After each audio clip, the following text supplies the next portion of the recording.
Students, आज का हमारा टॉपिक है क्रॉस मल्टीप्लिकेशन मेथड। इसमें हम एक एग्जांपल ले लें। सबसे पहले हमने क्रॉस मल्टीप्लिकेशन मेथड सीखना है। उसके बाद इस एक्सरसाइज के 3.5 एक्सरसाइज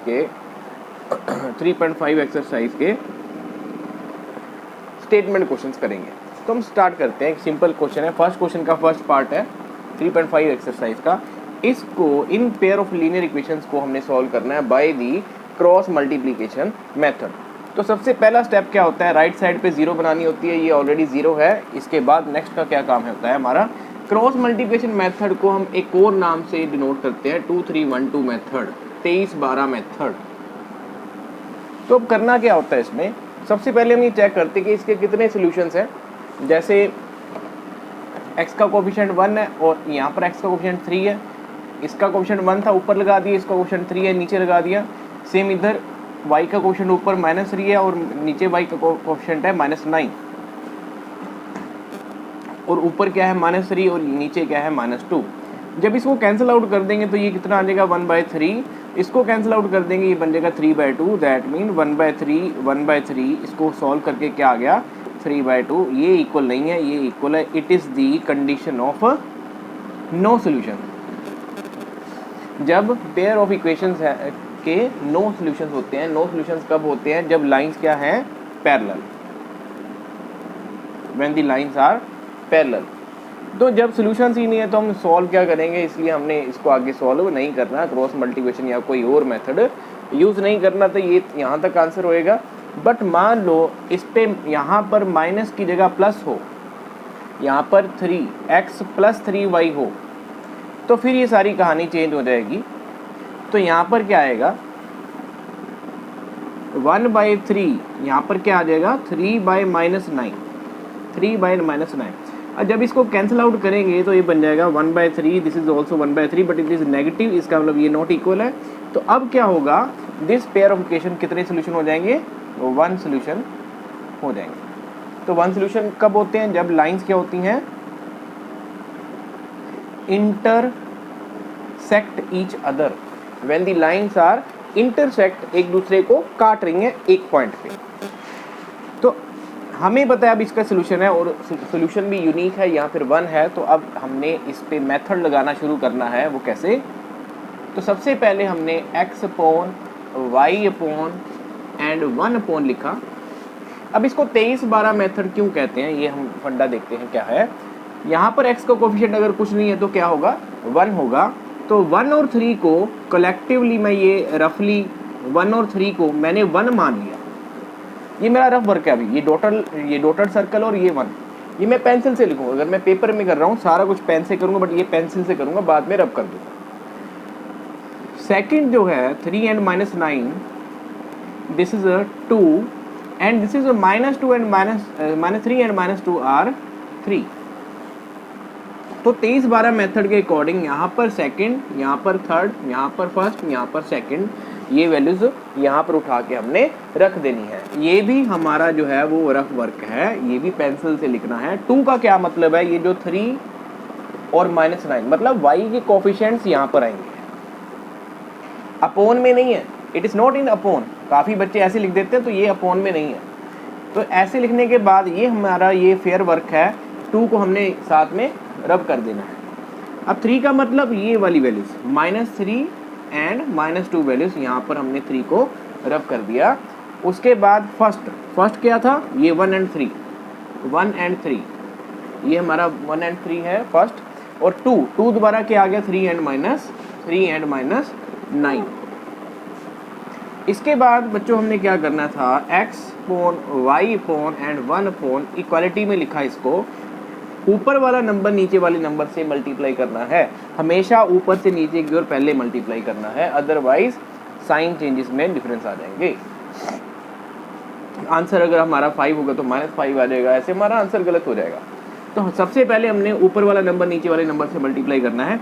जैसे 3 × -2 दैट इज -6, और ये मल्टीप्लाई किया तो -3 × 3 -9 एंड 1 × -9 तो हमने क्या किया, ऊपर से नीचे की ओर मल्टीप्लाई किया।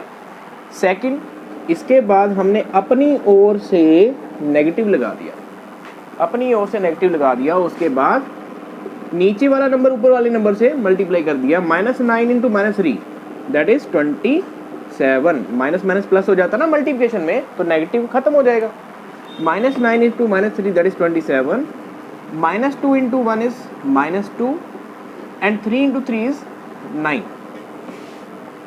अब इसको जब सॉल्व करेंगे तो ये कितना आ जाएगा, -6 -27 y upon -9 minus minus plus 2 1 upon -9 तो x अपॉन आ गया -33 y अपॉन -7 एंड 1 अपॉन -18। तो इसके बाद हमने क्या करना है, x अपॉन -33 सबसे पहले हमने ये वाले पार्ट को इसके इक्वल कर रखना है, तो 1 बाय -18, और दूसरी बार क्या करना है, इस वाले पार्ट को इसके बराबर रखना है, y by -7 equal to 1 by -18। तो x की वैल्यू क्या आ जाएगी, -33 बाय -18। हमने क्या किया, इस -33 को ऊपर ले गए। सेम काम इधर करना है हमने, y -7 बाय -18, नेगेटिव के साथ नेगेटिव कैंसिल हो जाएगा। अगर कोई कटिंग हो रही है तो कटिंग कर दो, पॉइंटों में आंसर ना निकालो, इतनी फ्रैक्शन में ही आंसर सही है। अब इसकी तो कटिंग नहीं हो रही, इसकी कटिंग हो रही 3 पे, तो 11 यहाँ पर कट करके कितना आ गया 6। तो फाइनल आंसर हमारा क्या होगा, फाइनल आंसर हमारा होगा x की वैल्यू आ गई 11/6 एंड y की जो वैल्यू है दैट इज 7/18। सारे क्वेश्चंस जो है इसी मेथड से करने हैं, जैसे मैंने मेथड बताया बिल्कुल सेम इसी मेथड से ही करने हैं। नेक्स्ट क्वेश्चन, सो बच्चों नेक्स्ट क्वेश्चन है, for which value of a and b does the following pair of linear equation have infinite solutions. a और b की कौन सी वैल्यू के लिए इन दोनों पेयर ऑफ इक्वेशंस के इनफाइनाइट सॉल्यूशन होते हैं। तो इनफाइनाइट सॉल्यूशन की कंडीशन हमने पढ़ी है, that is a1/a2 equal to b1/b2 equal to c1/c2। Infinite solution की कंडीशन ये थी जब a1 a2 are the coefficients of x, b1 b2 are coefficient of y and c1 c2 are the constants. तो ये condition इस पे apply करते हैं, तो a1 हमारे पास 2 है और a2 हमारे पास a माइनस b है, और b1 हमारे पास 3 है और b2 है a plus b, c1 7 and c2 3a plus b minus 2। तो इन दोनों को हमने क्या रखना है, इक्वल। अब जब इसको इक्वल रखा तो हमें पता है कि पहली दो वैल्यूज क्या होनी चाहिए, इक्वल होनी चाहिए। तो हमने पहले क्या किया, पहली दो इक्वालिटीज ले ली, equal to 3/a plus b, तो इनको क्रॉस मल्टीप्लाई कर दिया, तो ये कितना आ गया 2 into a plus b equal to 3 into a minus b। तो मल्टीप्लाई करें तो क्या आएगा 2a plus 2b equal to 3a minus 3b। तो इनको सॉल्व करते हैं, तो 2a उधर चला जाएगा, 3a minus 2a minus 3b इधर आके plus 3b, 3b plus 2b। तो ये जब सॉल्व करेंगे तो आ जाएगा 5b is equal to a। ये हमारी फर्स्ट कंडीशन आ गई a और b में। तो सेकंड कब एक और निकालनी हमने a और b में कंडीशन, वो कैसे निकालेंगे, जब हमने सेकंड और थर्ड इक्वालिटी को इक्वल करना है, ये दो टर्म्स को इक्वल करना है। पहले फर्स्ट टू टर्म्स को इक्वल किया, a और b में कंडीशन आ गई, उसके बाद सेकंड और थर्ड टर्म को इक्वल किया, a और b में कंडीशन आएगी।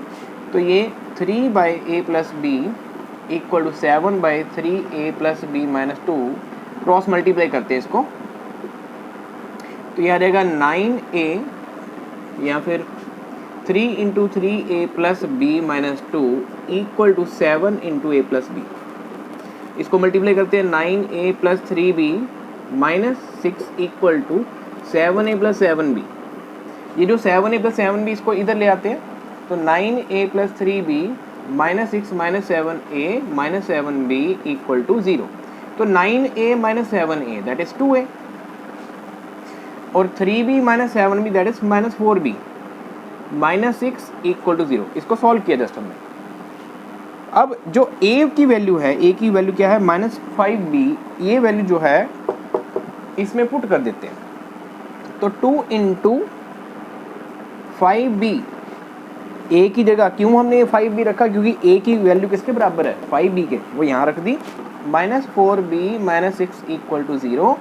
जब इसको सॉल्व करेंगे 5 टू क्या आ जाएगा 10b minus 4b equal to 6, ये माइनस 6 से जो है उधर जाके 6 बन गया, तो 10b minus 4b that is 6b equal to 6, और b की वैल्यू क्या आ गई 6/6 और कैंसिल आउट करके क्या आ गया 1, तो b की वैल्यू कितनी आ गई 1। ये जो b की वैल्यू 1 आई है उसको हमने इसमें पुट कर देना है, इसमें पुट कर देना। जब इसमें पुट करेंगे तो a की वैल्यू क्या आएगी, a is equal to 5 into 1, तो a की वैल्यू क्या आ गई 5, तो आंसर क्या आ गया a is equal to 5 and b is equal to 1। Thank you. ये next question students, next question है for what value of k will the following pair of linear equation have no solution. अब no solution की सबसे पहले condition पता होनी चाहिए, तो सबसे पहले हम नो सॉल्यूशन की कंडीशन लिखते हैं, वो क्या होती है, no condition of no solution for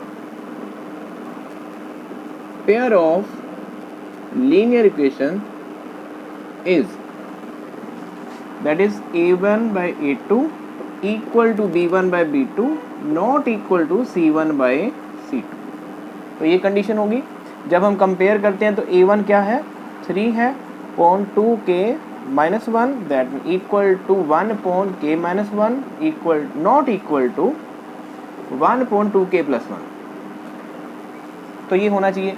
तो हम क्या करते हैं, फर्स्ट टू टर्म्स को इक्वल करते हैं, इक्वल करते हैं और इक्वल करने के बाद k की वैल्यू फाइंड कर लेते हैं, तो ये आ जाएगा 3.2k minus 1 equal to 1.k minus 1, cross multiply कर देते हैं, तो 3 into k minus 1 equal to 2k minus 1, multiply करते हैं 3k minus 3 is equal to 2k minus 1, तो ये 2k जो है इधर ले आओ इसको, 3k minus 2k equal to minus 1 plus 3, minus 3 जो उधर जाके प्लस 3 हो गया तो माइनस 1 प्लस 3 क्या आ गया 2 and 3k minus 2k that is k, तो आंसर क्या आ गया हमारे पास k।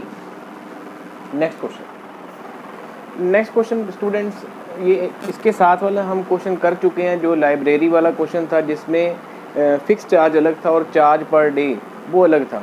सेम एक हॉस्टल है, हॉस्टल में रहने के चार्जेस अलग हैं, जो फिक्स चार्जेस हैं वो अलग हैं, और मेस में खाना खाने के चार्जेस अलग हैं।